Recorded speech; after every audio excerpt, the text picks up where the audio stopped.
일본은 영원한 패자. 한국을 이길 수 없다. CNN이 보도한 일본과 한국의 의료 비교 영상의 제목입니다. 이 5분짜리 영상은 전 세계적으로 폭발적인 반응을 일으키며 조회수 1억 회를 돌파했고 일본 사회는 충격과 혼란에 빠졌습니다. 내용은 이렇습니다. CNN의 일본 특파원 부인이 자궁경 부암 판정을 받았지만 일본 병원은 결과는 장담 못한다며 사실상 치료를 포기한 상황. 그때 도쿄에 있던 KBS 한국 특파원은 조용히 말했습니다. 한국으로 가시죠. 살릴 수 있습니다. 도착한 서울의 한 대학병원. 8시간에 걸친 대수술이 진행됐고 며칠 뒤 CNN 본사로부터 전해진 편지 한 통이 전 세계를 울렸습니다. 한국은 사람을 살리는 나라입니다. 과연 그날 서울에서 무슨 일이 있었던 걸까요?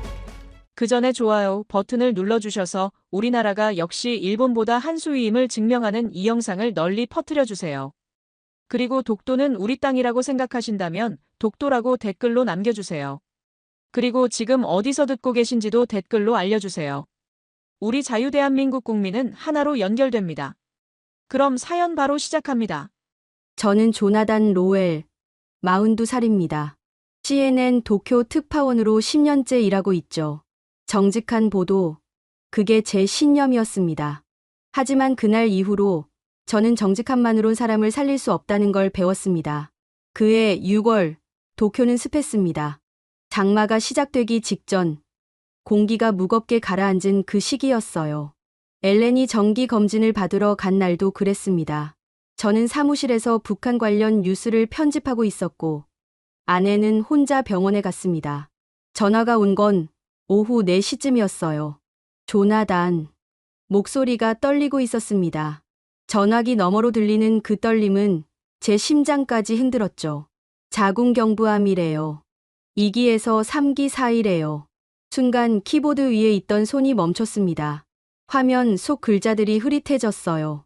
뭐라고 대답했는지 기억나지 않습니다. 그저 전화를 끊고 택시를 탔고 병원으로 달려갔습니다. 진료실 앞 복도는 차가웠습니다. 형광등 불빛 아래 앉아있는 엘렌의 얼굴은 창백했어요. 손을 잡았을 때 그 손은 얼음처럼 식어 있었습니다. 의사는 차분했습니다. 지나치게 차분했어요. 수술은 가능합니다만 결과를 장담할 순 없습니다. 저는 물었습니다. 성공률은요? 글쎄요. 케이스마다 다릅니다. 그럼 저희 케이스는요? 해봐야 알 수 있습니다. 대답이 아니었습니다. 모호함으로 포장된 회피였죠. 저는 15년간 수많은 정치인들의 애매한 답변을 들어왔습니다. 그게 진실을 숨기는 방법이란 걸 너무 잘 알았어요. 하지만 이건 정치가 아니었습니다. 제 아내의 생명이었습니다. 병원을 나서며 엘렌이 말했습니다. 미국으로 갈까? 저는 고개를 저었습니다. CNN 본사에 이미 연락했지만 답은 명확했어요. 미국 의료보험으로는 이 정도 수술을 감당하기 어렵다. 귀국 비용, 치료비, 회복 기간까지 고려하면 수십만 달러가 필요하다. 회사는 지원할 수 없다. 그날 밤, 저는 엘렌 옆에 누워 천장을 바라봤습니다. 에어컨 소리만 방 안을 채웠어요. 아내는 등을 돌린 채 누워 있었고, 저는 그 떨리는 어깨를 바라보며 아무 말도 하지 못했습니다. 다음 날 아침, 전화가 왔습니다. KBS 도쿄 특파원 김성수였어요. 우리는 2년 전 한일 공동 취재를 하며 알게 됐습니다. 성실하고 따뜻한 사람이었죠. 그가 소식을 들었다고 했습니다. 조나단, 서울로 가세요. 서울이요? 서울 아산병원. 제가 아는 교수님이 계십니다. 이정윤 교수님. 산부인과 최고예요. 지금 당장 연락드릴게요. 저는 망설였습니다. 솔직히 한국 의료에 대해선 아는 게 별로 없었습니다.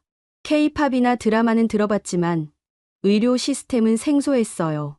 믿어도 되나요? 김성수는 단호하게 말했습니다. 제 어머니 목숨 살린 곳입니다. 엘렌 씨도 살릴 수 있어요. 그 확신이 저를 움직였습니다. 이틀 후, 우리는 하네다 공항에 있었습니다. 김성수가 직접 나와 배웅했어요. 아니, 배웅이 아니었습니다. 그는 우리와 함께 비행기를 탔습니다. 같이 가시는 거예요? 당연하죠. 통역도 필요하고 병원 시스템도 설명해 드려야죠. 저는 그때 처음 알았습니다. 한국 사람들의 일이라는 게 뭔지. 업무도 아닌데, 개인적 친분도 깊지 않은데, 이 사람은 우리와 함께 서울로 가고 있었습니다. 비행기가 이륙했습니다. 창밖으로 도쿄의 불빛들이 멀어졌어요. 엘렌은 제 손을 꽉 잡았고, 저는 그 손을 놓지 않았습니다. 김성수는 옆 좌석에서 병원 자료를 정리하고 있었어요. 2시간 반 후, 인천공항에 도착했습니다. 김성수가 우리를 이끌었고, 우리는 택시를 타고 서울로 향했습니다. 창밖으로 보이는 도시는 낯설었지만, 이상하게 불안하지 않았습니다. 옆에 김성수가 있었으니까요. 내일 아침 9시에 예약했습니다. 이정윤 교수님이 직접 보실 거예요. 엘렌이 작게 물었습니다. 괜찮을까요? 김성수는 뒤돌아보며 웃었습니다. 이미 괜찮아지기 시작했어요. 여기까지 오셨잖아요. 그날 밤, 호텔 침대에 누워 저는 생각했습니다. 우리는 지금 도박을 하고 있는 건가? 모르는 나라, 모르는 의사, 모르는 시스템. 하지만 도쿄에서 받은 그 차가운 대답보다는 김성수의 따뜻한 확신이 더 믿음직했습니다. 엘렌이 잠든 옆에서 저는 창밖을 봤습니다. 서울의 밤은 밝았어요. 불빛들이 끝없이 이어졌습니다. 그 불빛 어딘가에 우리를 살릴 사람이 있다고 저는 믿고 싶었습니다. 서울 아산병원은 거대했습니다. 로비에 들어서자마자 느껴진 건 이곳이 단순한 병원이 아니라는 것이었어요. 사람들이 분주하게 오갔고 안내 데스크마다 직원들이 차분하게 응대하고 있었습니다. 김성수가 우리를 이끌었고 저는 엘렌의 손을 잡은 채 그를 따라갔습니다. 엘리베이터 안은 조용했습니다. 숫자가 올라갈 때마다 제 심장도 빨라졌어요. 엘렌은 아무 말 없이 정면을 바라보고 있었습니다. 그 표정을 읽을 수 없었어요. 두려움인지, 체념인지, 아니면 희망인지. 12층, 산부인과. 문이 열렸고 우리는 복도를 걸었습니다. 간호사가 우리를 맞이했어요. 한국어로 무언가 말했고 김성수가 통역했습니다. 이정윤 교수님 진료실입니다. 잠시만 기다리시면 돼요. 대기실에는 몇 명의 환자들이 앉아 있었습니다. 모두 조용했어요. 누군가는 스마트폰을 보고 누군가는 그냥 앞을 응시하고 있었습니다. 저는 엘렌 옆에 앉아 시계를 봤습니다. 9시 5분 전. 정확히 9시 간호사가 우리를 불렀습니다. 엘렌, 로엘? 우리는 일어났습니다. 문을 열고 들어갔을 때 한 여성이 책상 앞에 앉아 있었어요. 50대 중반쯤 보였습니다. 짧은 머리에 안경을 쓴 그는 우리를 보며 일어났습니다. 안녕하세요. 이정윤입니다. 영어였습니다. 발음이 명확했어요. 그는 악수를 건넸고 엘렌이 먼저 손을 잡았습니다. 저도 악수했습니다. 그의 손은 따뜻했습니다. 앉으세요. 김성수 기자님한테 들었어요. 도쿄에서 오셨죠? 네. 저는 조나단 로웰이고 제 아내 엘렌입니다. 이정윤 교수는 고개를 끄덕이며 컴퓨터 화면을 켰습니다. 일본에서 받은 검사 결과 보내주셨죠? 제가 다 확인했습니다. 그는 화면을 우리 쪽으로 돌렸습니다. MRI 영상이었어요. 저는 의학 지식이 없었지만 그 이미지 속 하얀 부분이 무엇을 의미하는지는 알 수 있었습니다. 자궁경부암 2기에서 3기 사이로 진단받으셨죠. 일본 의사 선생님은 뭐라고 하셨어요? 엘렌이 대답했습니다. 수술은 가능하지만 결과는 장담 못한다고요. 이정윤 교수는 잠시 침묵했습니다. 그리고 천천히 말했어요. 일본 선생님 말이 틀린 건 아닙니다. 이 정도 병기면 수술이 쉽진 않아요. 하지만 그는 우리를 똑바로 바라봤습니다. 저는 장담할 수 있습니다. 엘렌 씨를 살릴 수 있어요. 그 순간 숨이 멎는 것 같았습니다. 엘렌의 손이 제 손 안에서 떨렸어요. 저는 물었습니다. 확신하시는 거예요? 네. 하지만 정밀 검사가 더 필요합니다. 지금 가지고 계신 자료만으론 부족해요. 오늘 다시 MRI 찍고 혈액 검사하고 조직 검사 한 번 더 할게요. 그리고 내일 오전에 결과 보고 정확한 치료 계획 말씀드릴게요. 저는 고개를 끄덕였습니다. 그때 이정윤 교수가 덧붙였어요. 걱정하지 마세요. 우리 팀은 이런 케이스 많이 봤습니다. 엘렌 씨 혼자 싸우는 거 아니에요. 우리가 함께 싸울 겁니다. 엘렌이 눈물을 흘렸습니다. 소리 없이, 조용히. 저는 그의 어깨를 감쌌고 이정윤 교수는 티슈를 건넸습니다. 검사는 3시간 넘게 걸렸습니다. 엘렌은 MRI실로, 체열실로, 다시 진료실로 이동했어요. 저는 복도에서 기다렸습니다. 김성수가 커피를 사왔고 우리는 말없이 마셨습니다.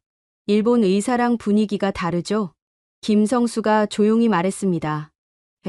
네. 확실히 다르네요. 이정윤 교수님은 이 분야에서 30년 넘게 일하셨어요. 수술 성공률도 높고 환자들한테 신뢰가 두터우시죠. 제 어머니도 이분한테 수술 받으셨어요. 저는 김성수를 봤습니다. 어머니도 암이셨어요? 폐암 3기였어요. 5년 전이요. 지금은 완치 판정받고 건강하게 지내세요. 그 말이 위안이 됐습니다. 완치. 그 단어가 저에겐 너무 멀게만 느껴졌는데 김성수의 입에서 나오니까 조금 가까워진 것 같았어요. 오후 3시쯤 모든 검사가 끝났습니다. 엘렌은 지쳐 보였어요. 우리는 다시 이정윤 교수 진료실로 갔습니다. 교수는 화면을 보고 있었고 우리가 들어가자 자리에서 일어났습니다. 수고하셨어요. 앉으세요. 우리는 앉았습니다. 교수는 새로 찍은 MRI 영상을 띄웠어요. 좋은 소식부터 드릴게요. 림프절 전이는 생각보다 적습니다. 이건 정말 다행이에요. 엘렌이 한숨을 쉬었습니다. 안도의 한숨이었어요. 하지만 그 단어에 우리는 다시 긴장했습니다. 종양 크기가 예상보다 큽니다. 약 5cm. 그리고 주변 조직으로 침윤된 부분이 있어요.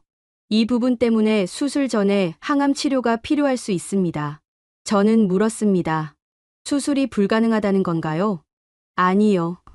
수술은 가능합니다. 하지만 지금 당장 하는 것보다 먼저 종양 크기를 줄이고 하는 게 더 안전해요. 선항암 치료 후 수술. 이게 제 의견입니다. 엘렌이 떨리는 목소리로 물었습니다. 그럼 얼마나 걸려요?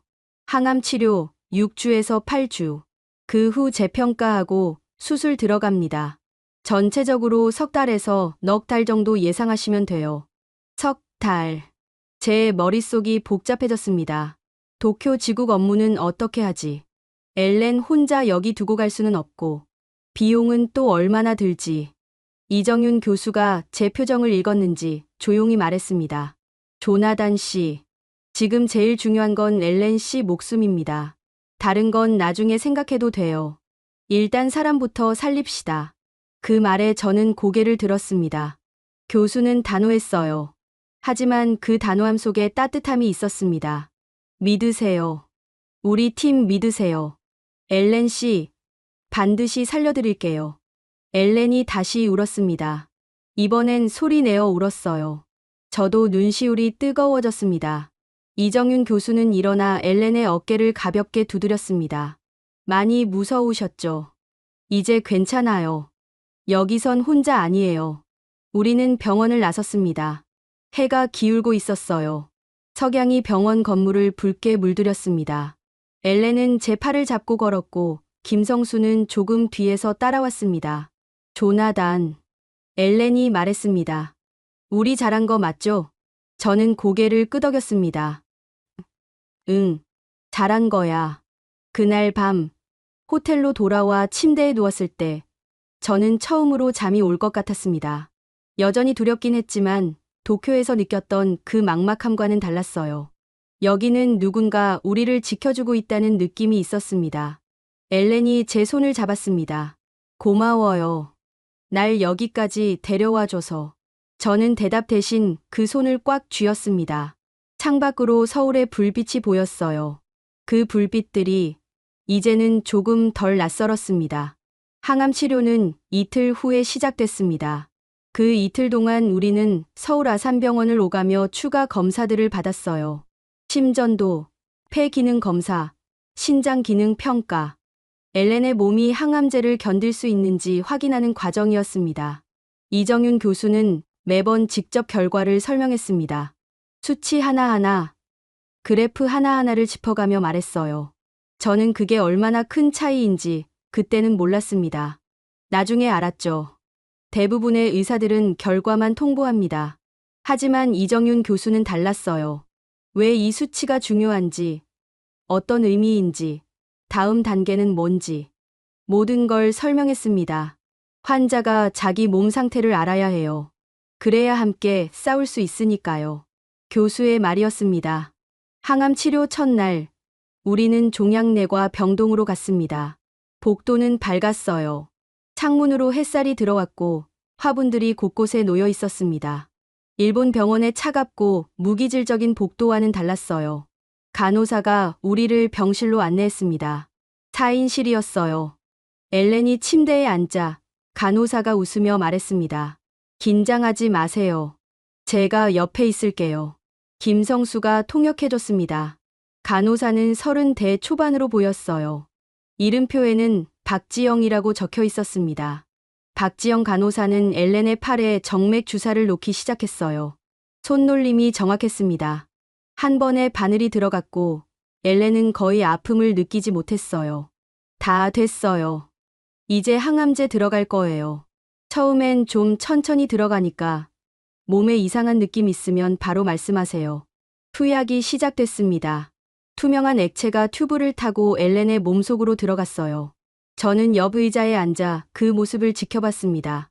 시계를 봤어요. 오전 10시. 30분쯤 지났을 때 엘렌이 얼굴을 찡그렸습니다. 조나단, 좀 이상해. 저는 벌떡 일어났습니다. 박지영 간호사가 재빨리 다가왔어요. 어디가 불편하세요? 김성수가 통역했고 엘렌이 대답했습니다. 속이 메스꺼워요. 그리고 손끝이 저려요. 박지영 간호사는 침착하게 주입 속도를 조절했습니다. 그리고 모니터를 확인했어요. 정상 반응이에요. 걱정 마세요. 속 메스꺼운 건 구토 억제제 추가로 드릴게요. 그는 재빨리 다른 약을 준비해 링거에 연결했습니다. 5분쯤 지나자 엘렌의 표정이 조금 나아졌어요. 괜찮아졌어요. 박지영 간호사가 미소 지었습니다. 다행이네요. 계속 지켜볼 테니까 뭐든지 말씀하세요. 혼자 참지 마세요. 혼자 참지 마세요. 그 말이 제 가슴에 박혔습니다. 도쿄에서는 아무도 그런 말 안 해줬어요. 그냥 견디세요. 정상입니다. 그런 말뿐이었습니다. 항암 치료는 4시간 동안 이어졌습니다. 그동안 박지영 간호사는 3번이나 병실에 들렀어요. 매번 엘렌의 상태를 확인했고 물을 권했고 베개를 바로 놓아줬습니다. 오후 2시쯤 이정윤 교수가 들어왔습니다. 어때요? 견딜만해요? 엘렌이 고개를 끄덕였습니다. 생각보다 괜찮아요. 다행이네요. 첫날 반응이 중요해요. 오늘 잘 견디면 다음부터는 좀 나아질 거예요. 교수는 차트를 확인하고 박지영 간호사와 짧게 이야기를 나눴습니다. 그리고 우리에게 말했어요. 내일 혈액 검사 한 번 더 할게요. 수치 확인하고 다음 주 스케줄 잡을게요. 지금은 푹 쉬세요. 교수가 나간 후 저는 박지영 간호사에게 물었습니다. 교수님은 항상 이렇게 자주 오시나요? 김성수가 통역했고 박지영 간호사가 웃으며 대답했어요. 이정윤 교수님은 환자 한 분 한 분 다 챙기세요. 바쁘셔도 꼭 들르시죠. 그게 이분 스타일이에요. 저는 감탄했습니다. CNN에서 15년간 일하며 수많은 사람들을 만났지만 이렇게 헌신적인 전문가는 드물었어요. 첫 항암 치료가 끝나고 우리는 호텔로 돌아왔습니다. 엘렌은 지쳐 보였지만 표정은 밝았어요. 조나단, 이 나라 사람들은 왜 이렇게 다 친절하죠? 저도 같은 생각이었습니다. 병원 직원들, 간호사들, 의사들 모두가 진심으로 우리를 대했어요. 그냥 외국인 환자가 아니라 한 사람으로 대해줬습니다. 일주일 후 2번째 항암 치료가 있었습니다. 이번엔 조금 익숙해졌어요. 엘렌도 저도 박지영 간호사가 반갑게 맞이했고 같은 병실, 같은 침대에서 치료가 시작됐습니다. 그날 옆 침대에 한국인 환자가 있었어요. 50대 중반의 여성이었습니다.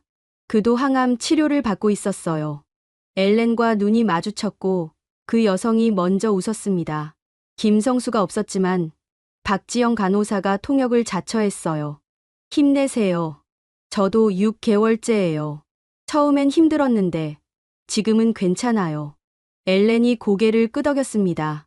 그 여성이 가방에서 뭔가를 꺼냈어요. 작은 사탕 봉지였습니다. 입 안 개운할 때 드세요. 도움 돼요. 엘렌이 받았습니다. 두 사람은 말이 통하지 않았지만 미소를 나눴어요. 저는 그 모습을 보며 깨달았습니다. 언어가 달라도, 나라가 달라도 아픔은 같다는 걸. 그리고 그 아픔을 나누는 방법도 같다는 걸. 3주차에 접어들었을 때 이정윤 교수가 팀 미팅을 했습니다. 종양내과, 영상의학과, 병리과, 그리고 간호팀까지. 약 10명의 의료진이 모여 엘렌의 케이스를 논의했어요. 우리도 그 자리에 초대됐습니다. 회의실에 들어갔을 때 대형 스크린에 엘렌의 MRI 영상이 떠 있었어요. 의료진들이 우리를 맞이했고 이정윤 교수가 소개했습니다. 조나단 로웰 씨, 엘렌 로웰 씨입니다. 오늘은 엘렌 씨 치료 경과를 함께 보려고 모였어요. 종양내과 교수가 먼저 말했습니다. 3주간 항암 치료 반응이 좋습니다. 종양 표지자 수치가 60% 감소했어요. 영상의학과 교수가 이어서 설명했어요. 최근 MRI 보면 종양 크기도 줄었습니다. 약 3cm로 축소됐어요. 이정윤 교수가 고개를 끄덕였습니다. 좋아요. 예상대로 진행되고 있네요. 3주 더 항암하고 재평가 후 수술 일정 잡겠습니다. 그리고 우리를 봤어요. 엘렌 씨, 잘 견디고 계세요. 우리 팀 모두 엘렌 씨 응원하고 있어요. 회의실에 있던 의료진들이 고개를 끄덕였습니다. 그 순간 저는 이해했어요. 이게 한국 의료의 힘이구나. 한 사람이 아니라 팀 전체가 움직이는 거구나. 회의가 끝나고 복도로 나왔을 때 엘렌이 말했습니다. 조나단, 나 살 수 있을 것 같아. 저는 그의 손을 잡았습니다. 당연하지. 넌 살 거야. 그날 저녁, 김성수와 저녁을 먹었습니다. 병원 근처 작은 한식당이었어요. 김성수가 된장찌개를 주문했습니다. 이거 드셔보세요. 몸에 좋아요. 뜨거운 국물을 떠먹었을 때 따뜻함이 온몸으로 퍼졌습니다. 김성수가 물었어요. 어때요? 한국 생활? 좋습니다. 생각보다 훨씬 좋아요. 다행이네요. 엘렌 씨도 잘 적응하시는 것 같고요. 저는 잠시 망설이다 말했습니다. 성수 씨, 고마워요. 정말 고마워요. 김성수가 손을 저었어요. 별 말씀을요. 당연한 거죠. 당연하지 않아요. 당신은 우리 생명의 은인이에요. 김성수는 미소 지었습니다. 조나단 씨, 우리는 친구잖아요. 친구는 어려울 때 돕는 거예요. 그날 밤, 호텔로 돌아와 엘렌에게 그 이야기를 했습니다. 엘렌이 조용히 말했어요. 이 나라 사람들은 참 따뜻해. 병도 치료하지만 마음도 치료해주는 것 같아. 저도 동감했습니다. 한국에 온 지 한 달. 우리는 치료받으러 왔지만 그 이상을 얻고 있었습니다. 6주차 항암 치료가 끝나갈 무렵이었습니다. 엘렌의 상태는 전반적으로 좋아 보였어요. 식욕도 돌아왔고 얼굴에 혈색도 생겼습니다. 이정윤 교수도 만족스러워했어요. 잘하고 계세요. 다음 주에 최종 평가하고 수술 날짜 잡겠습니다. 희망적이었습니다. 하지만 저는 알고 있었어요. 기자 생활 15년 동안 배운 게 있다면 일이 너무 잘 풀릴 때 조심해야 한다는 것이었습니다. 그 예감은 틀리지 않았습니다. 6주차 마지막 항암 치료를 마친 날 밤이었어요. 호텔 방에서 저는 노트북으로 CNN 업무를 보고 있었습니다. 도쿄 지국과 화상 회의를 하고 기사 몇 건을 검토했어요. 엘렌은 침대에 누워 책을 읽고 있었습니다. 11시쯤 엘렌이 책을 덮었어요. 조나단, 나 좀 춥네. 저는 고개를 들었습니다. 에어컨 온도를 확인했어요. 23도. 평소와 같았습니다. 에어컨 온도 올릴까? 아니, 괜찮아. 그냥 좀 으스스해서. 저는 다시 노트북으로 시선을 돌렸습니다. 그때 엘렌이 이불을 더 끌어당기는 소리가 들렸어요. 30분쯤 지났을 때 엘렌이 다시 말했습니다. 조나단, 내가 열이 나는 것 같아. 저는 벌떡 일어났습니다. 엘렌의 이마에 손을 댔어요. 뜨거웠습니다. 정상이 아니었어요. 체온계 어디 있지? 서랍을 뒤졌습니다. 체온계를 찾아 엘렌의 이마에 댔어요. 38.7도. 미열이었습니다. 해열제 먹을까? 응. 그래. 약을 챙겨주고 물을 따라줬습니다. 엘렌이 약을 삼켰어요. 저는 침대 옆에 앉아 엘렌의 손을 잡았습니다. 조금 쉬어. 내일 아침에도 열 있으면 병원 가자. 엘렌이 고개를 끄덕였습니다. 눈을 감았어요. 저는 그 옆에 앉아 지켜봤습니다. 1시간 후, 엘렌이 신음했습니다. 조나단. 목소리가 약했어요. 다시 이마를 만졌습니다. 더 뜨거워졌어요. 체온계로 재봤습니다. 39.2도. 엘렌, 병원 가야겠어. 지금? 응, 지금. 저는 재빨리 옷을 입고 엘렌을 부축했습니다. 택시를 불렀어요. 새벽 1시 서울 아산병원 응급실로 향했습니다. 택시 안에서 엘렌은 제 어깨에 기댔어요. 몸이 후들후들 떨리고 있었습니다. 저는 그를 꼭 안았습니다. 괜찮아. 곧 도착해. 응급실은 밝았습니다. 사람들이 몇 명 있었어요. 저는 접수대로 달려갔습니다. 제 아내가 고열이 있어요. 항암 치료 중이에요. 간호사가 재빨리 휠체어를 가져왔습니다. 엘렌을 앉혔어요. 체온을 쟀습니다. 39.5도. 언제부터 열이 났어요? 1시간 반 전쯤요. 주치의가 누구세요? 이정윤 교수님이요. 간호사가 고개를 끄덕이고 전화를 걸었습니다. 잠시 후 응급실 의사가 왔어요. 항암 치료 중이시죠? 마지막 치료 언제 받으셨어요? 오늘 오전이요. 의사가 청진기를 꺼냈습니다. 엘렌의 심장 소리를 들었어요. 그리고 폐 소리도 들었습니다. 숨쉬기 힘들어요? 엘렌이 고개를 끄덕였습니다. 조금요. 의사의 표정이 굳었습니다. 흉부 엑스레이 찍겠습니다. 그리고 혈액 검사도요. 저는 물었습니다. 뭐가 문제예요? 항암 치료 후 면역력이 떨어지면 감염 위험이 있어요. 확인해 봐야 해요. 엘렌은 검사실로 옮겨졌습니다. 저는 대기실에 남았어요. 시계를 봤습니다. 새벽 2시. 손이 떨렸습니다. 30분 후 의사가 다시 나타났습니다. 폐렴 초기 증상이 보입니다. 백혈구 수치도 많이 낮아요. 입원 치료 필요합니다. 폐렴. 그 단어가 머릿속에서 울렸어요. 위험한 건가요? 지금 빨리 치료하면 괜찮아요.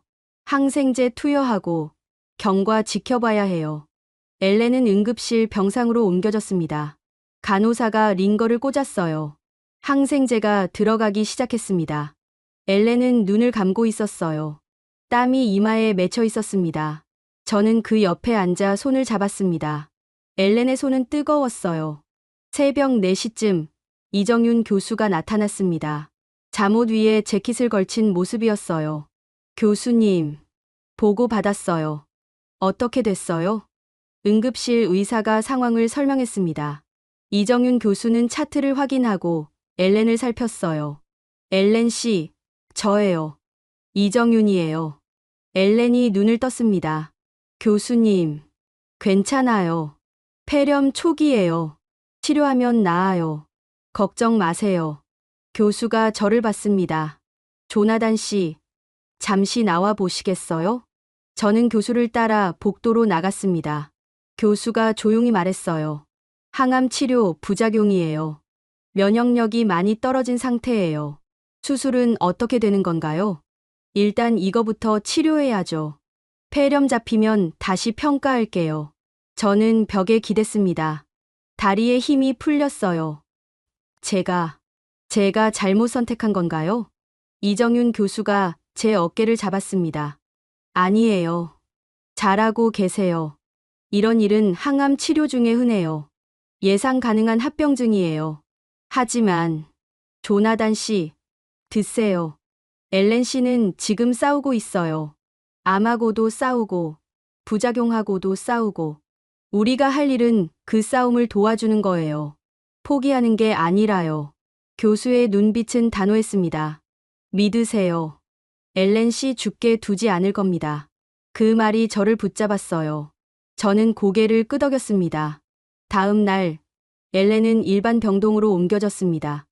열은 조금 내려갔지만 여전히 높았어요. 38도대를 오갔습니다. 김성수가 병원에 왔습니다. 과일 바구니를 들고 있었어요. 조나단 씨, 괜찮아요? 저는 솔직히 대답했습니다. 모르겠어요. 불안해요. 김성수가 제 옆에 앉았습니다. 제 어머니도 항암 중에 폐렴 걸리셨어요. 그때 정말 무서웠죠. 이제 막 좋아지나 했는데 또 다른 문제가 생기니까요. 어떻게 이겨내셨어요? 버텼어요.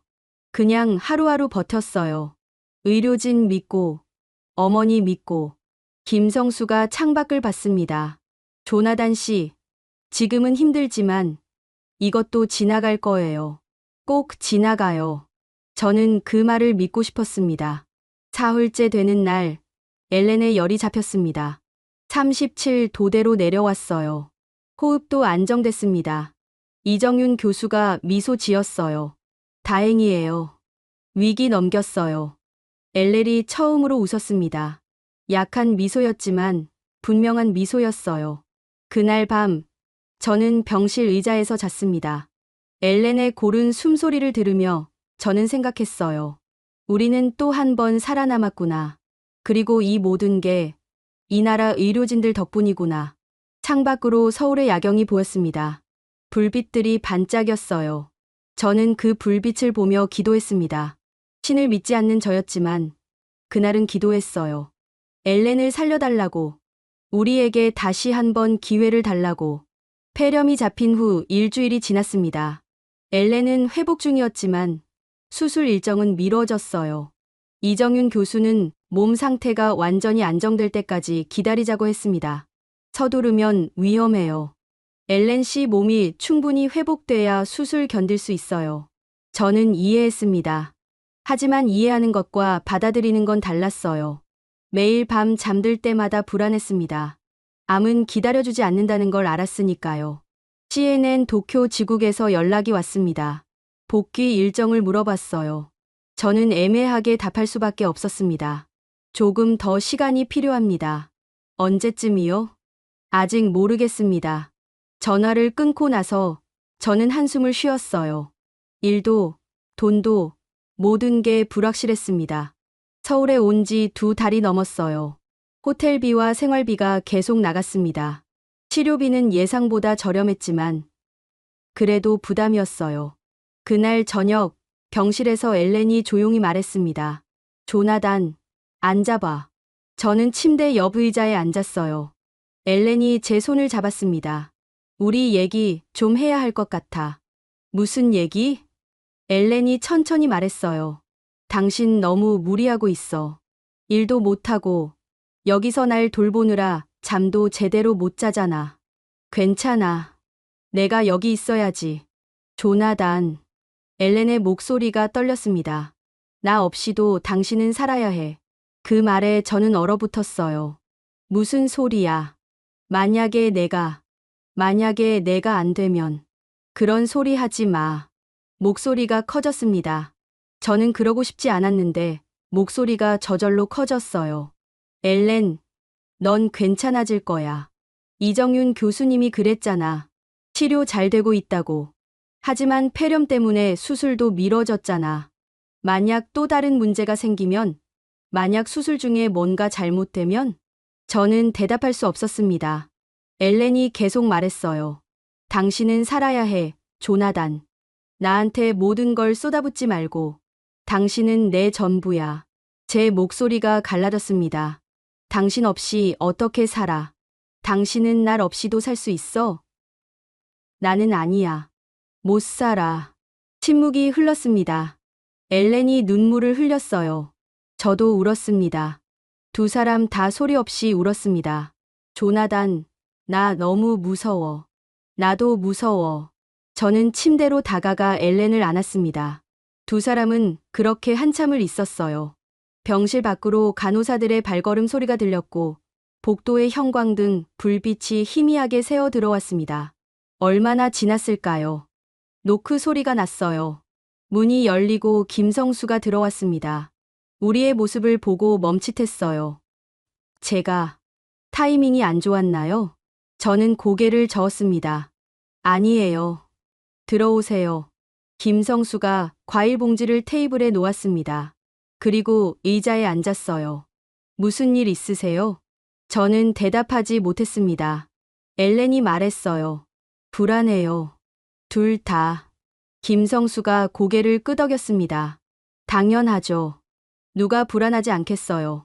그가 잠시 망설이더니 말을 이었어요. 제 얘기 좀 해도 될까요? 물론이죠. 김성수가 창밖을 봤습니다.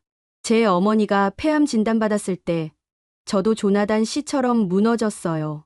일도 손에 안 잡히고 밤마다 잠 못 자고 어머니는 저한테 그러셨어요.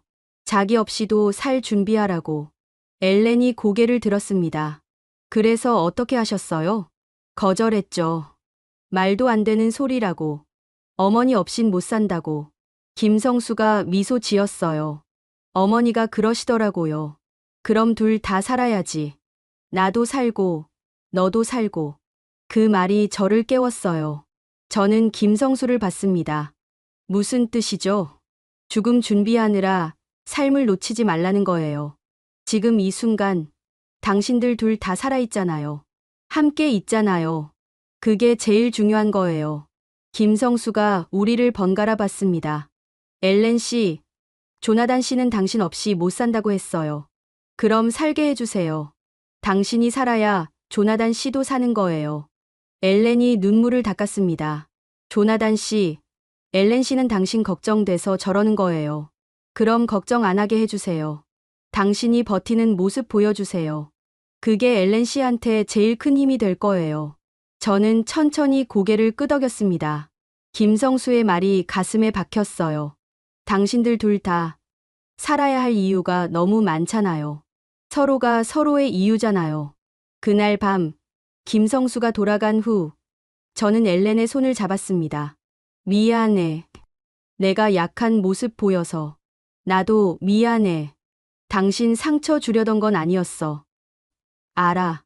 엘렌이 제 손을 꽉 쥐었어요. 조나단, 나 살고 싶어. 당신이랑 계속 살고 싶어. 나도 그래. 우리 같이 살자. 약속해줘. 힘들어도 포기 안 한다고. 약속해. 당신도 포기 안 한다고 약속해. 약속해. 우리는 손을 맞잡았습니다.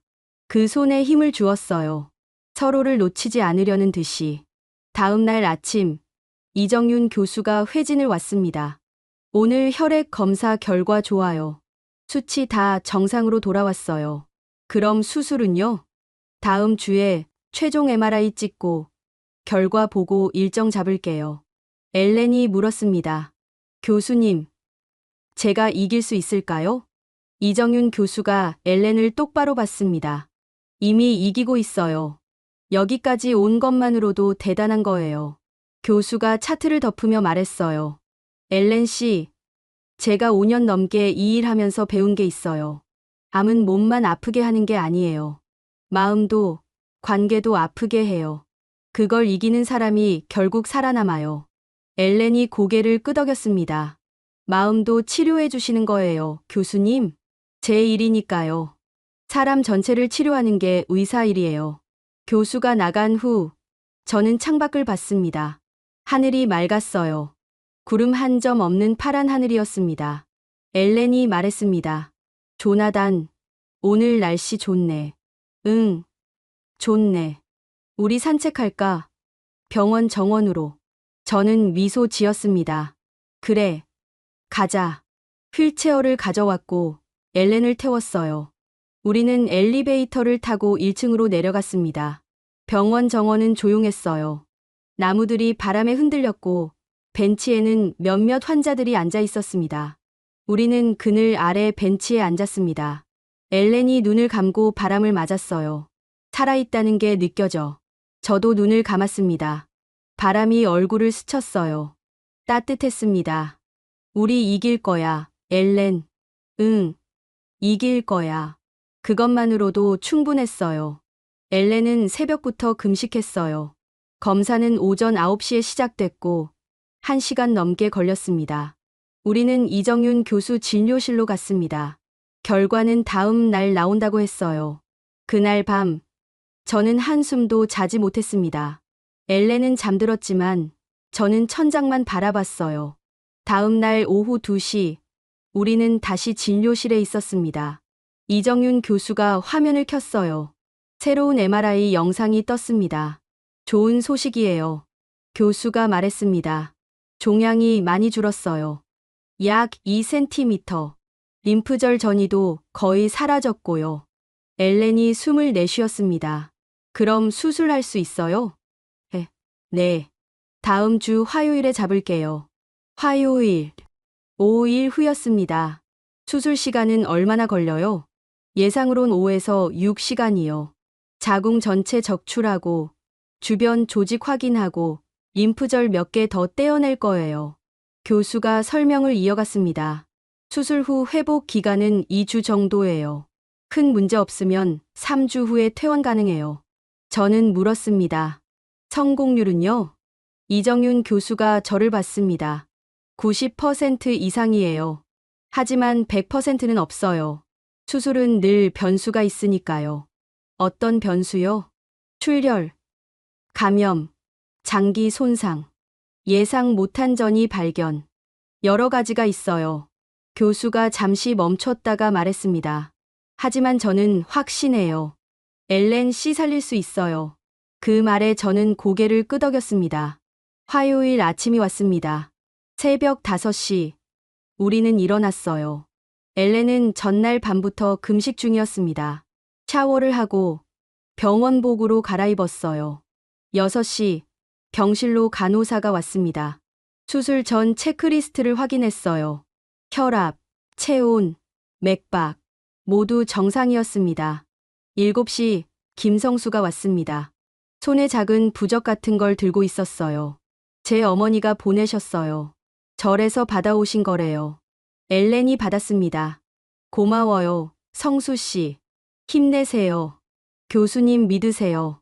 7시 30분, 수술실 직원이 왔습니다. 침대가 움직이기 시작했어요. 저는 엘렌의 손을 잡고 함께 걸었습니다. 수술실 앞 복도는 차갑고 밝았습니다. 형광등 불빛이 눈부셨어요. 이정윤 교수가 수술복을 입고 나타났습니다. 준비됐어요? 엘렌이 고개를 끄덕였습니다. 네. 겁나죠? 많이요. 교수가 미소 지었습니다. 괜찮아요. 제가 옆에 있을 거예요. 처음부터 끝까지. 엘렌이 눈물을 글썽였어요. 고마워요, 교수님. 고맙긴요. 제 일이에요. 교수가 저를 봤습니다. 조나단 씨, 여기서 기다리세요. 끝나면 바로 연락드릴게요. 교수님, 저는 목이 메었습니다. 부탁드립니다. 맡기세요. 수술실 문이 열렸습니다. 엘렌의 침대가 안으로 들어갔어요. 문이 닫혔습니다. 저는 그 앞에 서서 한참을 봤습니다. 김성수가 제 어깨를 잡았습니다. 가요. 대기실로. 대기실은 넓었습니다. 의자가 줄지어 있었고 몇 가족들이 앉아 있었어요. 저는 창가 자리에 앉았습니다. 김성수가 옆에 앉았어요. 시간이 느리게 갔습니다. 1시간, 2시간, 3시간. 저는 시계만 봤어요. 김성수는 커피를 사왔고 저는 마시지도 않고 손에 쥐고 있었습니다. 4시간째. 저는 화장실에 갔습니다. 거울 속 제 모습은 지쳐 보였어요. 수염이 자라 있었고 눈 밑에 다크서클이 짙었습니다. 5시간째. 김성수가 말했습니다. 조나단 씨, 밥 좀 드세요. 괜찮아요. 안 괜찮아요. 엘렌 씨 깨어나면 당신 필요해요. 힘 빠진 모습 보여줄 거예요? 저는 고개를 저었습니다. 김성수가 샌드위치를 건넸어요. 억지로 한 입 베어 물었습니다. 맛이 없었어요. 6시간째 수술실 앞 전광판에 엘렌의 이름이 떴습니다. 수술 종료. 저는 벌떡 일어났습니다. 간호사가 나왔어요. 로엘 씨 보호자분? 네, 저요. 수술 잘 끝났어요. 교수님이 곧 나오실 거예요. 잠시 후 이정윤 교수가 나왔습니다. 수술복을 입은 채였어요. 마스크를 벗었습니다. 조나단 씨. 저는 달려갔습니다. 어떻게 됐어요? 성공했어요. 그 말에 저는 주저앉을 뻔했습니다. 김성수가 저를 붙잡았어요. 종양 다 제거했어요. 주변 조직도 깨끗했고 림프절도 문제 없었어요. 정말요? 네. 예상보다 더 좋았어요.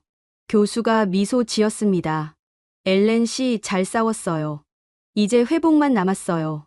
저는 눈물이 쏟아졌습니다. 참을 수가 없었어요. 김성수가 제 등을 두드렸고 이정윤 교수는 조용히 기다려줬습니다. 곧 회복실로 옮겨질 거예요. 1시간 후에 면회 가능해요. 감사합니다, 교수님. 정말 감사합니다.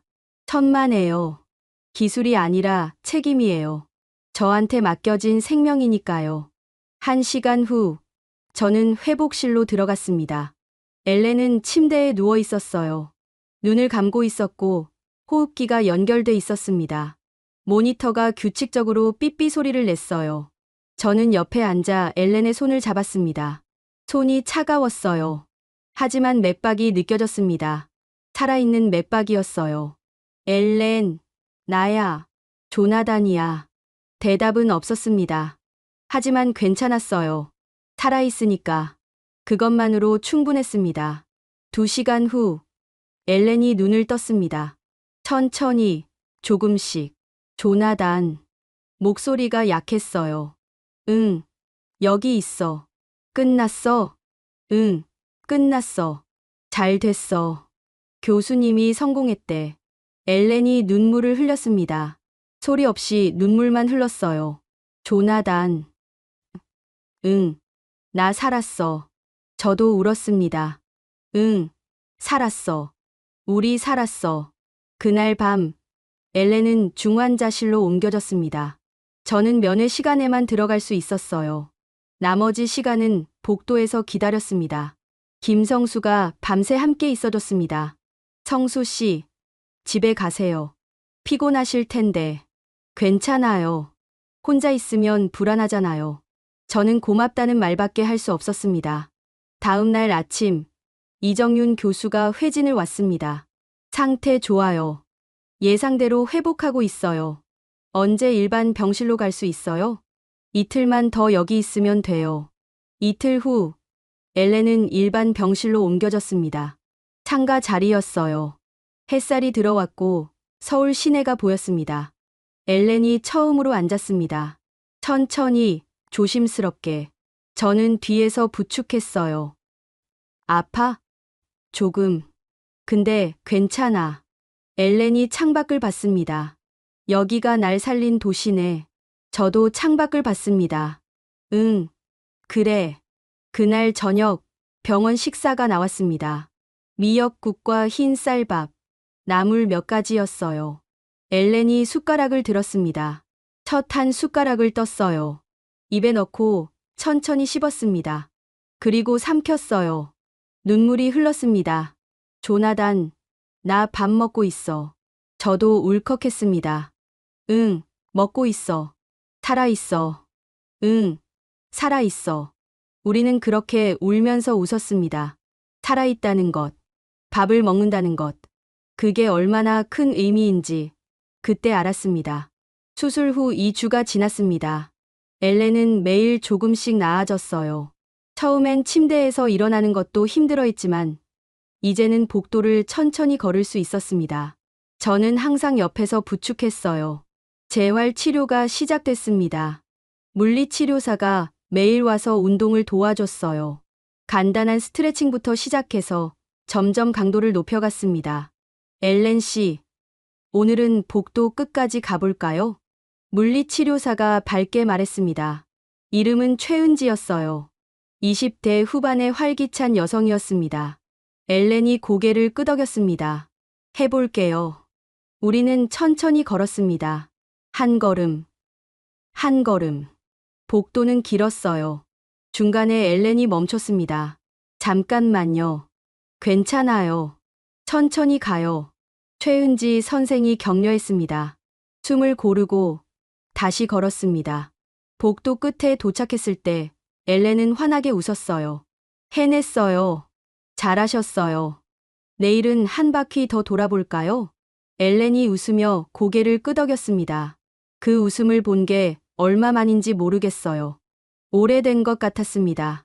병실로 돌아왔을 때 옆 침대에 새로운 환자가 들어와 있었습니다. 60대 초반으로 보이는 한국인 여성이었어요. 자궁암 수술을 받은 환자라고 했습니다. 엘렌과 눈이 마주쳤습니다. 그 여성이 먼저 웃었어요. 간호사가 통역을 도와줬습니다. 외국인이세요? 어느 나라에서 오셨어요? 미국이요. 도쿄에 살고 있어요. 아이고, 멀리서 오셨네요. 수술 받으러요? 네. 2주 전에 받았어요. 그 여성이 고개를 끄덕였습니다. 저도 1주 전에 받았어요. 이정윤 교수님한테요. 엘렌이 놀라며 말했습니다. 저도요. 두 사람은 웃었습니다. 간호사가 웃으며 말했어요. 이정윤 교수님 환자들끼리는 금방 친해져요. 다들 교수님 얘기로 시작하거든요. 그날부터 엘렌과 그 여성, 박순자 씨는 친구가 됐습니다. 말은 잘 통하지 않았지만 손짓 발짓으로 대화했어요. 간호사들이 가끔 통역을 도와줬고 저도 번역 앱을 사용했습니다. 박순자 씨는 따뜻한 사람이었어요. 엘렌이 힘들어할 때면 손을 잡아줬고 병원 음식이 맛없다고 하면 집에서 가져온 과일을 나눠줬습니다. 한국 사과예요. 달아요. 엘렌이 한 입 베어 물었습니다. 달았어요. 정말 달고 아삭했습니다. 맛있어요. 박순자 씨가 흐뭇하게 웃었습니다. 3주째 되는 날, 이정윤 교수가 최종 검사 결과를 가지고 왔습니다. 병리 검사 결과 나왔어요. 우리는 긴장했습니다. 교수가 차트를 보며 말했어요. 완전 절제 성공했어요. 자녀 암세포 없어요. 엘렌이 숨을 크게 내쉬었습니다. 정말요? 네. 림프절도 깨끗했어요. 추가 치료 필요 없어요. 그럼 완치된 건가요? 교수가 신중하게 말했습니다. 완치라는 표현은 5년 후에 쓰는 거예요. 하지만 지금은 암이 없어요. 재발 가능성도 낮고요. 저는 눈물이 났습니다. 엘렌도 울었어요. 박순자 씨도 옆에서 박수를 쳤습니다. 축하해요. 축하해요. 이정윤 교수가 미소 지었습니다. 잘 싸우셨어요. 엘렌 씨. 이제 퇴원 준비하세요. 일주일 후면 퇴원 가능해요. 일주일. 마침내 이곳을 떠날 수 있다는 뜻이었습니다. 그날 저녁, 김성수가 왔습니다. 손에 케이크 상자를 들고 있었어요. 축하해요. 엘렌 씨. 성수 씨. 엘렌이 반갑게 맞이했습니다. 케이크를 열었어요. 축하합니다라고 한글로 적혀 있었습니다. 이거 뭐라고 쓰인 거예요? 김성수가 설명했습니다. 축하합니다. 영어로는 congratulations예요. 엘렌이 그 글씨를 손가락으로 따라 그렸습니다. 한글 배우고 싶어요. 퇴원하면 가르쳐 드릴게요. 우리는 케이크를 나누어 먹었습니다. 박순자 씨도 함께 먹었어요. 병실에 웃음이 가득했습니다. 퇴원 전날 밤이었습니다.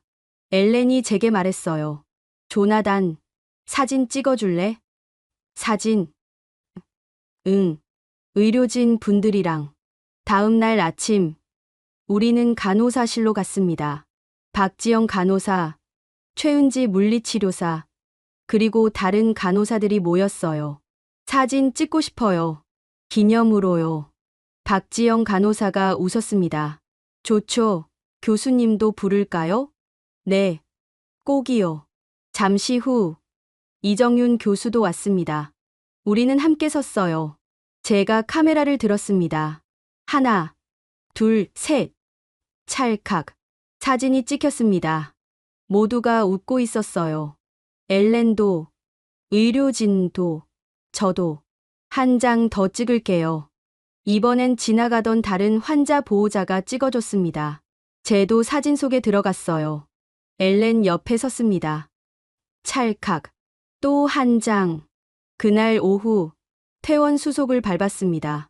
서류에 사인하고 약 처방전을 받았어요. 짐을 챙겼습니다. 석 달 동안 모아둔 물건들이 꽤 많았어요. 박순자 씨가 엘렌을 껴안았습니다. 건강하세요. 또 만나요. 순자 씨도 건강하세요. 고마워요. 두 사람은 한참 안고 있었습니다. 병원 로비로 내려왔을 때 김성수가 기다리고 있었어요. 차를 가져왔다고 했습니다. 공항까지 모셔다 드릴게요. 고마워요, 성수 씨. 차에 타기 전 저는 병원을 뒤돌아봤습니다. 높은 건물이 햇빛을 받아 빛나고 있었어요. 저 안에서 우리는 살아났습니다. 공항으로 가는 길, 창밖으로 서울이 지나갔습니다. 높은 건물들, 북적이는 거리, 한강. 처음 왔을 때는 낯설었던 풍경이 이제는 친숙했어요. 엘렌이 말했습니다. 조나단, 나 여기 다시 오고 싶어. 나도. 김성수가 웃으며 말했습니다. 언제든 오세요. 제가 안내해 드릴게요. 인천공항에 도착했습니다. 김성수가 짐을 내려줬어요. 우리는 한참 서 있었습니다. 성수 씨, 저는 말문이 막혔습니다. 무슨 말을 해야 할지 몰랐어요. 고맙다는 말로는 부족해요. 김성수가 손을 저었습니다. 별 말씀을요. 제가 한 게 뭐 있어요. 당신이 없었으면 우리는 여기까지 못 왔어요. 엘렌이 김성수를 껴안았습니다. 고마워요, 성수 씨. 정말 고마워요. 김성수도 눈시울을 붉혔습니다. 건강하세요. 행복하세요. 우리는 손을 흔들며 출국장으로 들어갔습니다. 뒤돌아보니 김성수가 아직 서 있었어요. 우리를 향해 손을 흔들고 있었습니다. 비행기가 이륙했습니다. 창밖으로 서울이 멀어졌어요. 엘렌이 제 손을 잡았습니다. 조나단, 우리 살아서 돌아가는 거야. 응. 살아서 돌아가는 거야. 엘렌이 눈을 감았습니다. 얼굴에 평온함이 있었어요. 저는 그 모습을 보며 생각했습니다. 한국이 우리에게 준 건 단순히 치료가 아니었어요. 희망이었고, 사람이었고, 사랑이었습니다. 도쿄로 돌아온 지 한 달이 지났습니다. 엘렌은 집에서 천천히 회복 중이었어요. 매일 아침 산책을 하고 가벼운 요가를 했습니다. 얼굴에 생기가 돌았어요. 저는 CNN 도쿄 지국으로 복귀했습니다. 책상은 그대로였어요. 모니터, 키보드, 커피 잔. 하지만 제가 달라져 있었습니다. 첫 출근 날 동료들이 반겼습니다. 조나단, 오랜만이야. 엘렌은 괜찮아? 괜찮아. 많이 좋아졌어. 일은 익숙했습니다. 뉴스를 확인하고 취재를 나가고 기사를 쓰는 것. 하지만 예전과 다른 게 있었어요. 매 순간이 소중하게 느껴졌습니다. 살아있다는 것, 일할 수 있다는 것, 집에 돌아갈 사람이 있다는 것. 어느 날 저녁, 집에 돌아왔을 때 엘렌이 노트북 앞에 앉아 있었습니다. 뭐 해? 글 쓰고 있어. 무슨 글? 엘렌이 화면을 돌렸습니다. 서울에서 겪은 일들. 한국 의료에 대한 수기. 저는 의자를 당겨 앉았습니다. 화면에는 엘렌의 이야기가 적혀 있었어요. 진단받던 날, 서울행 결정, 이정윤 교수와의 만남, 항암 치료, 수술, 회복. 어디 실을 거야? 미국 건강 잡지에 보내볼까 해. 관심 있을 것 같아. 저는 고개를 끄덕였습니다. 좋은 생각이야. 많은 사람들이 알아야 해. 일주일 후, 엘렌의 수기가 한 유명 건강 잡지에 실렸습니다. 제목은 "So Saved My Life였어요. 반응이 뜨거웠습니다. 댓글이 수백 개 달렸고 공유도 많이 됐어요. CNN 본사에서 연락이 왔습니다. 조나단, 이거 기사로 만들 수 있겠어? 무슨 기사요? 한국 의료 시스템. 외국인 환자들이 왜 한국을 찾는지. 다큐멘터리로 만들면 어때? 저는 잠시 생각했습니다. 해보겠습니다. 한 달 후, 저는 촬영팀과 함께 다시 서울에 있었습니다. 서울 아산병원 로비에 섰을 때 감회가 새로웠어요. 석 달 전 절박한 마음으로 들어섰던 이곳에 이제는 기자로 돌아온 것이었습니다. 이정윤 교수가 인터뷰에 응해주셨어요. 한국 의료의 강점이 뭐라고 생각하세요? 교수가 잠시 생각하더니 말했습니다. 기술도 중요하지만 제일 중요한 건 환자를 보는 시선이에요. 우리는 환자를 숫자로 보지 않아요. 한 사람, 한 사람으로 봐요. 외국 의료 시스템과 어떤 차이가 있나요? 솔직히 말하면 한국은 속도가 빨라요. 진단부터 치료까지 기다리는 시간이 짧아요. 그리고 비용도 합리적이에요. 의료가 특권이 아니라 권리라고 생각하니까요. 카메라가 교수를 담았습니다. 저는 그 모습을 보며 생각했어요. 이 사람이 제 아내를 살렸구나. 인터뷰 후 교수가 물었습니다. 엘렌 씨는 잘 지내요? 네. 아주 건강해요. 교수님 덕분이에요. 다행이네요. 나중에 한국 다시 오면 꼭 들러요. 그럴게요, 교수님. 김성수도 인터뷰했습니다. KBS 사옥에서 만났어요. 조나단 씨가 기자로 돌아왔네요. 성수 씨 덕분이에요. 카메라 앞에서 김성수가 말했습니다. 저는 특별한 일 안 했어요. 그냥 친구 도운 것뿐이에요. 한국 사람들은 다 이래요. 어려운 사람 있으면 돕는 거죠. 한국 의료를 외국인들에게 어떻게 설명하고 싶으세요? 김성수가 잠시 생각했습니다.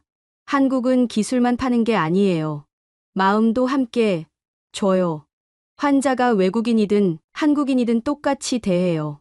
그게 우리 의료의 힘이에요. 다큐멘터리는 석 달 후에 완성됐습니다. CNN 인터내셔널에서 방영됐어요. 제목은 Healing in Seoul One Couple's Journey였습니다. 반응이 놀라웠습니다. 시청률도 높았고 온라인 조회수도 100만을 넘었어요. 사람들은 한국 의료에 대해 놀라워했습니다. 한 시청자가 이메일을 보냈어요. 저도 암 진단받았는데 한국 가볼까 생각 중이에요. 당신 이야기가 희망을 줬어요. 또 다른 시청자는 이렇게 썼습니다. 한국이 이렇게 발전한 나라인 줄 몰랐어요. 의료뿐 아니라 사람들 마음씨도 따뜻하네요. 저는 그 댓글들을 엘렌에게 보여줬습니다. 봐. 당신 이야기가 사람들한테 희망이 되고 있어. 엘렌이 미소 지었습니다. 우리가 받은 희망을 나눠주는 거네. 그날 밤, 저는 이정윤 교수에게 이메일을 썼습니다. 교수님, 조나단 로웰입니다. 다큐멘터리 잘 보셨나요? 많은 사람들이 한국 의료에 대해 알게 됐어요. 교수님과 한국 의료진 덕분입니다. 한국은 의료뿐 아니라 사람까지 치유하는 나라라고 생각해요. 제 아내를 살려주셔서 감사합니다. 우리 인생을 바꿔주셨어요. 언젠가 다시 서울에 갈게요. 그때 꼭 뵙고 싶습니다. 건강하세요, 교수님. 다음 날 아침, 답장이 왔습니다. 조나단 씨, 좋은 다큐멘터리 만들어주셔서 감사합니다. 엘렌 씨가 건강하다니 기뻐요. 언제든 서울 오세요. 커피 한 잔 같이 해요. 이정윤 드림. 저는 그 이메일을 여러 번 읽었습니다. 김성수에게도 메일을 보냈습니다. 성수 씨, 고마워요. 당신은 우리 생명의 은인이에요. 당신이 없었으면 우리는 지금 여기 없을 거예요. 한국은 제게 특별한 나라가 됐어요. 두려움으로 갔지만 희망을 갖고 돌아왔어요. 언젠가 다시 만나요. 건강하세요. 김성수의 답장은 짧았습니다. 조나단 씨, 친구잖아요. 언제든 오세요. 기다릴게요. 6개월 후, 엘렌은 완전히 회복했습니다. 정기 검진 결과도 좋았어요. 재발 징후는 없었습니다. 우리는 도쿄 집 거실에 앉아 있었어요. 창밖으로 도쿄 타워가 보였습니다. 엘렌이 말했습니다. 조나단, 나 행복해. 나도. 살아있어서 행복해. 저는 엘렌의 손을 잡았습니다. 우리 살아있어. 그날 밤, 저는 다이어리를 펼쳤습니다. 서울에서의 날들을 기록하기 시작했어요. 처음 도착한 날, 이정윤 교수를 만난 날, 수술 날, 퇴원한 날. 하나하나 적었습니다. 마지막 페이지에 이렇게 썼습니다. 한국은 내 아내를 살렸다. 하지만 그것만이 아니다. 한국은 나에게 희망을 줬고, 사람의 따뜻함을 보여줬고, 살아있음의 소중함을 가르쳐 줬다. 이정윤 교수님, 김성수, 박지영 간호사, 최은지 선생, 그리고 이름 모를 수많은 의료진들. 당신들이 우리를 살렸다. 한국은 단순히 의료 기술이 좋은 나라가 아니다. 사람을 살리는 나라다. 진심으로 사람을 대하는 나라다. 나는 평생 잊지 않을 것이다. 한국이 준 두 번째 인생을. 다이어리를 덮고 저는 창밖을 봤습니다. 별이 빛나고 있었어요. 엘렌이 옆에서 잠들어 있었습니다. 고른 숨소리가 들렸어요. 살아있는 숨소리였습니다. 저는 조용히 속삭였습니다. 고마워. 한국. 당신이 우리를 살렸어. 여러분은 언제 한국이 따뜻하다고 느끼셨나요? 의료는 기술만이 아니라 마음이라고 생각합니다. 한국 의료진들의 헌신과 진심이 한 외국인 부부를 살렸습니다. 이 이야기가 여러분 마음에 닿았다면 구독과 좋아요 부탁드립니다. 여러분의 이야기도 댓글로 들려주세요.